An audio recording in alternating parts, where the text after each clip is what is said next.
He was a Russian by birth. He fled the motherland one step ahead of a Bolshevik firing squad.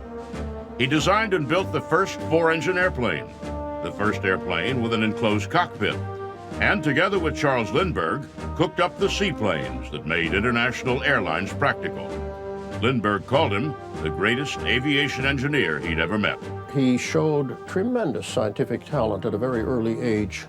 By the time he was 11 or 12, he had read how to build small electrical motors, but he couldn't find any in Kiev at that time, so he actually began to take the bobbins from his mother's sewing machine and wrap them with wire, and he created his own electrical motors that he then powered with batteries by taking pickle jars and making batteries out of them. For all his fixed-wing achievements, however, he is most closely identified with helicopters.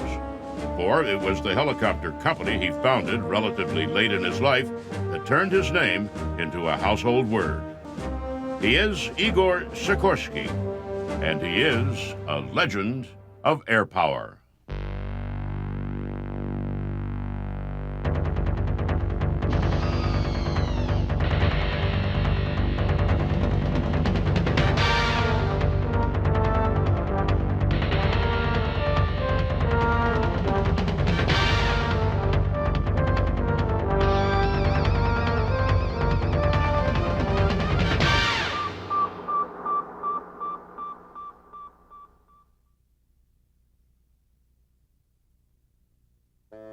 Igor Ivanovich Sikorsky was born May 25th, 1889 in Kiev, Russia. His father was a psychology professor and his mother a doctor, and together they nurtured their son's early interest in science. His life was in a home in which he was felt very sheltered, very secure, very happy, in a home in which his father encouraged scientific research and encouraged daydreaming. He read what today we call science fiction books, primarily Jules Verne. He loved Jules Verne, 20,000 Leagues Under the Sea, 80 Days Around the World, Voyage to the Moon. But primarily, there was one book, Robur the Conqueror, also known as, prophetically, The Clipper of the Clouds. And it's very, not too well known here in America, but it's a book that describes a flying machine very accurately, actually a helicopter. Very, very accurately describes a helicopter some, obviously, 40, 50 years before it was ever flown. He attended the Petrograd Naval College, but left in 1906 to study engineering in Paris, then the center of aviation in Europe. His time in France was a revelation. The Wright brothers were demonstrating their flyer outside Paris. The sky seemed filled with airships, and everywhere there were aeronauts and engineers collaborating on bigger and better flying machines. He returned to Russia and enrolled at the Mechanical Engineering College of the Kiev Polytechnical Institute. He started pestering his parents to send him to Paris, because that was where the Wright brothers were flying, and that's where immediately after the Wright brothers' success, the Europeans tweaked their airplanes a little bit so as to pick up a little bit of the know-how that the Wrights had demonstrated, and flying exploded in France. In 1909, armed with an engineering degree, he returned to Paris. He befriended the elite of aviation there and spent much of his time talking about his vision of an aircraft that could take off vertically, hover, move sideways, and set itself safely back down. The experienced pilots around him laughed at his plans. It was hard enough then getting an airplane to simply fly. Getting it to stand still without falling out of the air seemed laughable. Sikorsky announced to his doubting friends that he would return to Kiev and build a rotary wing aircraft, a helicopter. He bought two engines, 15 and 25 horsepower, and boarded a train east. It's significant to me that his first aircraft and his second aircraft were both helicopters. They didn't fly.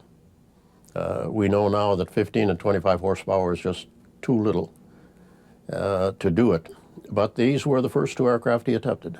Very wisely, he then decided that he had to, in his words, temporarily postpone the helicopter. He built a succession of small planes that clearly owe much of their inspiration to the Wright brothers. In only a few years, Sikorsky was one of the leading engineers in Russia. He was put in charge of the aviation subsidiary of the Baltic Railroad Car Works and went to work designing and building aircraft for the Tsar. He was the first, actually, to come up with the idea of using multiple engines on an airplane. After he had one engine get caught with mosquitoes in the carburetor and the airplane went down, he realized that two engines are better than one. A multi-engine airplane was a radical idea. Other engineers thought it impossible.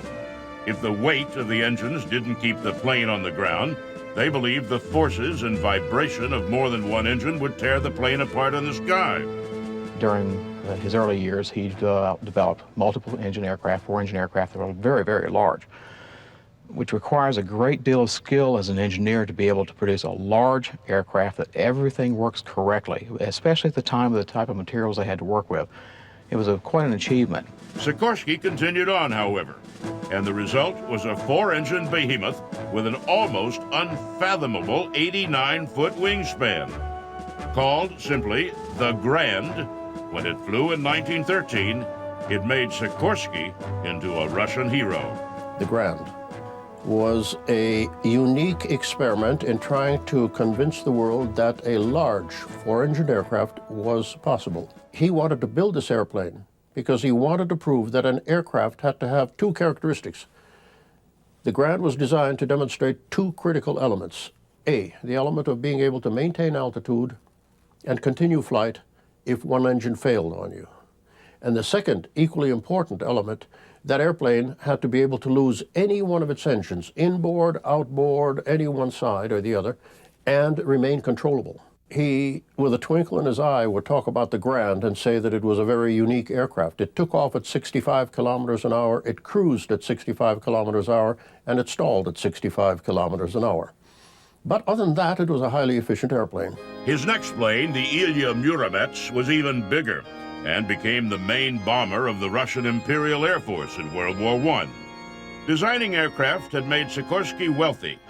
He was invited to meet several times with the Tsar, and there was talk that he might be knighted for his work. When the revolution started, that very fact that he had been recognized by the Tsar and had been rewarded by the Tsar made him an enemy of the working class and made him a target of the Soviet, or the Bolshevik at that time, hit squads.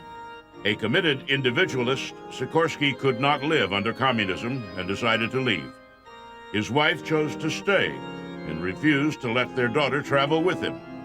He left penniless and broken-hearted, a refugee bound for Paris, but destined for the United States. After fleeing the Russian Revolution, Igor Sikorsky tried to find work in Paris. The World War I was still on in 1917, and so he went to France, where the French aviation authorities knew him very well because that he had purchased during the war a large number of French as well as British engines for his four-engine bombers. They commissioned him to build a large bomber for them. But when World War I ended, so did the French commitment to aviation. And with no other option, he sailed for the United States. My father then spent some weeks studying the situation and then decided that he would go to the United States because he felt that this very, in his words, this very great and wonderful country was probably the only nation which would accept a penniless immigrant with the dream to start building airplanes again. Though famous in his own country, he was unknown in the United States. He arrived in an unwelcome wave of refugees. There were no opportunities for him in aviation. With World War I ended, no one was building new aircraft. The glut of military surplus biplanes supplied the embryonic commercial aviation business with all the planes it could handle. With nothing else to do, Sikorsky tutored Russian immigrants on New York's Lower East Side. He lectured on math and astronomy and aviation. He lived in poverty, but never let it break his spirit. And as time passed, he built up a following in the large community of Russian refugees. His optimism seemed boundless, and his vision of the amazing future of flight made what were really little more than daydreams seem real. For a lot of the Russian immigrants, he was something of a hero, something to aspire to, having come here as an immigrant and having all these dreams that he was so anxious to fulfill. In the early 1920s, Sikorsky resigned himself to the fact that he would never again get to design and build aircraft. Then, in 1923, a group of Russian emigres approached Sikorsky. They had a small amount of money and were willing to work. Would Sikorsky do them the honor of helping them design and build an airplane? Sikorsky set up operations on a chicken farm next to Roosevelt Airport on Long Island. There, he and his small band of Russian immigrants went to work. There was never enough money for payroll and barely enough for materials. No matter, Sikorsky and his Russians worked through night after night on a large twin-engine airplane Sikorsky had designed. And then, with the plane partially built and a desperate need for high-powered engines to make it fly, Sikorsky and his Russians ran out of money. It seemed as if their dream of flight was going to die. A gentleman drove up, stepped out of his chauffeur-driven limousine, walked around inspecting the airplane, which was being built in the open. The gentleman stopped, started a conversation with Igor Sikorsky, and Igor Sikorsky eventually tells the story that this gentleman sat down and wrote out a check for $5,000, handed it to my father and said, "I believe in you, I trust you, pay me back when you can, go, start building your airplanes." The man's name was Sergei Rachmaninoff, and it was this great pianist and composer who gave Dad his start in America. The plane Rachmaninoff's contribution made possible was the S-29A, a twin-engine, all-metal transport that was the forerunner of the modern airliner. It gave him the intellectual freedom and the financial wherewithal to produce the aircraft that a visionary could see, and in the process produce very successful aircraft. He followed with other designs and started building a reputation as a visionary. In 1930, he gave a newspaper interview in which he described a glimmering future of sleek metal aircraft carrying hundreds of passengers from continent to continent. Igor Sikorsky predicted in this newspaper interview that New York would be the center and the hub of one of the most busy airline services. Giant all-metal airplanes, sleek all-metal airplanes carrying hundreds of passengers would be taking off every hour on the hour for the far corners of the world. At a time when most aircraft were still made of fabric stretched over a wooden frame, he talked about pressurized cabins and jet engines as if they were something he had already tested. To get metaphysical, my father also believed very strongly in intuition, in a sixth sense, which sometimes came to you in a flash in the middle of the night. Sometimes it arrived very, very slowly after you'd been chewing on a problem for a while. He had his first big hit with the S-38, a flying boat that Pan American Airways used to open new commercial aviation routes to Central and South America. That success brought in other investors, including United Aviation, which was then a major producer of aircraft. And for the first time since leaving Russia, Sikorsky had the money for large-scale design and construction of aircraft. Though still fascinated with helicopters, his business grew because of his success designing fixed-wing aircraft. Among those who visited the Sikorsky factory was Charles Lindbergh, just returned from his flight to Paris. Sikorsky and Lindbergh found in each other kindred spirits. They were both intellectually restless, at the same time cerebral and instinctive. Both had clear visions of aviation as an everyday experience, pioneers who longed to make their field of endeavor commonplace to the point of being boring. Even their differences seemed complementary. Lindbergh looked at aviation from the point of view of a pilot. He wanted to open the world to aviation, and he traveled ceaselessly, charting routes for others to follow. Sikorsky, on the other hand, saw aviation as an engineering problem. To follow the routes Lindbergh was plotting, a passenger plane would have to have a certain range, be able to reach a certain altitude, and carry a certain amount of fuel. He'd spent a lot of time in the dark listening to music thinking, and he felt that he could almost see into the future, so to speak. Again, he was a very mystical, very spiritual man, to see what the needs would be, where his ideas could be applied to the betterment of mankind. And I think his particular genius came in his ability to take technology and apply it to the human need. Lindbergh, Sikorsky believed, was the greatest pilot in the world. Sikorsky, Lindbergh said, was the most gifted aircraft designer he had ever met. Dad had a great deal of respect for Lindbergh because there's no doubt about it, man knew a great deal about aviation. And in fact, it was this gentle teamwork between Lindbergh and Sikorsky, the mutual respect that they had for each other, that was absolutely wonderful to see in action. The first plane they collaborated on was the S-40, a flying boat larger and more dependable than any other. Lindbergh was working for Pan American Airways, setting up airmail service to the Caribbean, which was then a sea of islands without landing strips. Tying them together with aircraft posed problems that seemed even to Lindbergh nearly insoluble.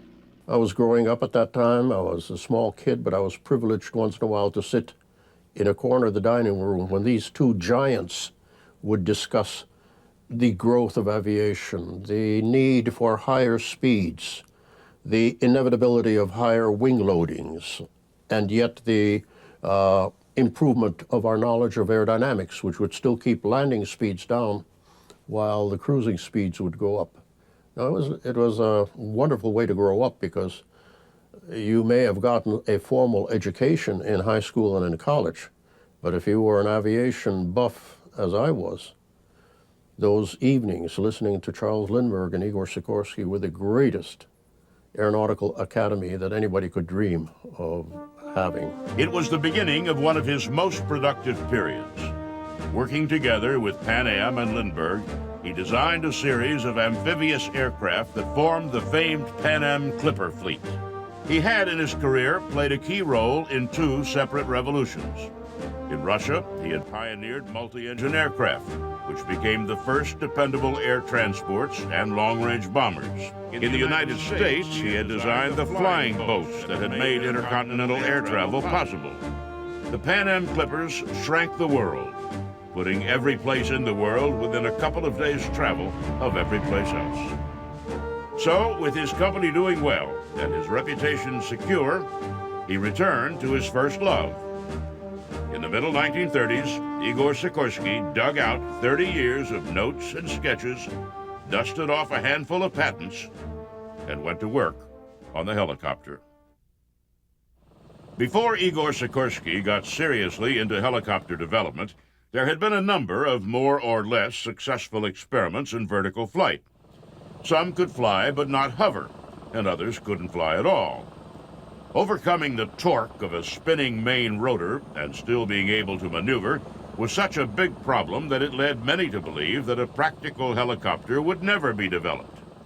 Sikorsky, however, believed passionately that the helicopter would work. He was not interested just in engineering and technology. The primary reason he developed with the helicopter was to rescue people, to save people's lives. As he worked and reworked the design of his helicopter, Sikorsky said over and over that if a person was in danger, an airplane could fly over and throw flowers to him, but a helicopter could come in and perform a rescue.